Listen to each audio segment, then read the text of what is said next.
Good morning! Today nga pala yung house blessing sa bahay ng biyanan ko. At ito, tingnan mo yung pamangkin ko. O, diba? Tulala pa kakagigising niya lang pala. At ito naman si Father. Napakabait. Ito yung mga assistant niya. Nagpa-house blessings kami kasi ang dami naming na, na-feel. O hindi, joke lang. At ito, nag-ano na kami ng mga candles. Yun, tingnan mo naman yung anak ko. Ito, nagsisindi na kami ng kandila kasi magsta-start na po kami mag-prayer at maglibot-libot ng bahay para sa prayer ni Father. Sensya na po ang daming background ng mga chicken sa paligid. Yan, tingnan mo naman yung pamangkin ko. Ang cute-cute. Yan, ito na po. Magsa-start na kami mag-prayer.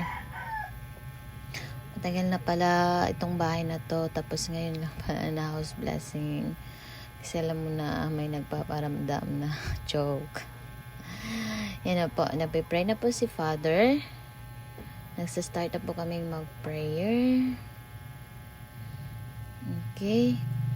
At alam nyo naman po, sa mga Catholic dyan, dapat talaga yung bahay natin may mga blessings para iwas multo at mga, bad spirits at bad vibes po. Yan, pumasok na si Father. Ito naman kami sa loob. Yan po si Mother. Si Mother Imelda. Yan po, nagpipray na din po siya sa loob para mawala yung mga bad spirits. Si Papa. At yan, pinipray din niya po yung pagkain sa lamesa kasi after that daw, magmumukbang daw kami. Kakain na po after ng blessing.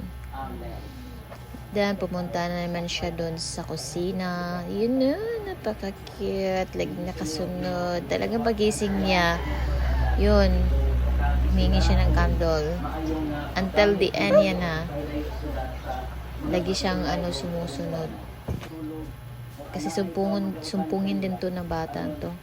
Yan. Doon na po kami sa mga rooms. Room 1, room 2, room 4, room 3, charot. Yan ang anak ko.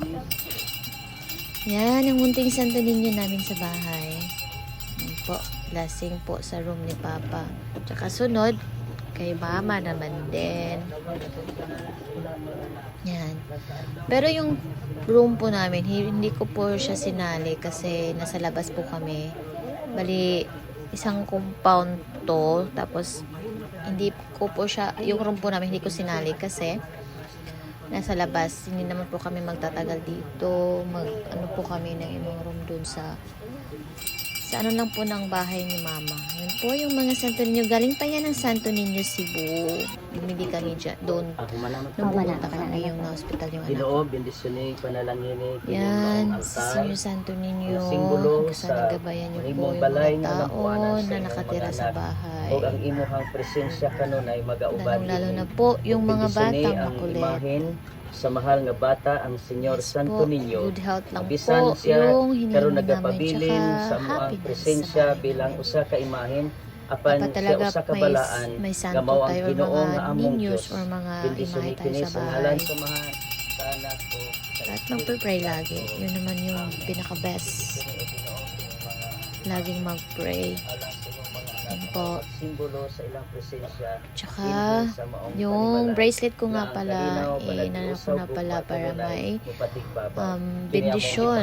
Pinagi ni Yes Kristo po. nga mong Ginoo. Yan. Sa ngalan Yun sa pala yung si Belenda, yung naka-black. Si Aling Belen. At yan naman po. Bye-bye.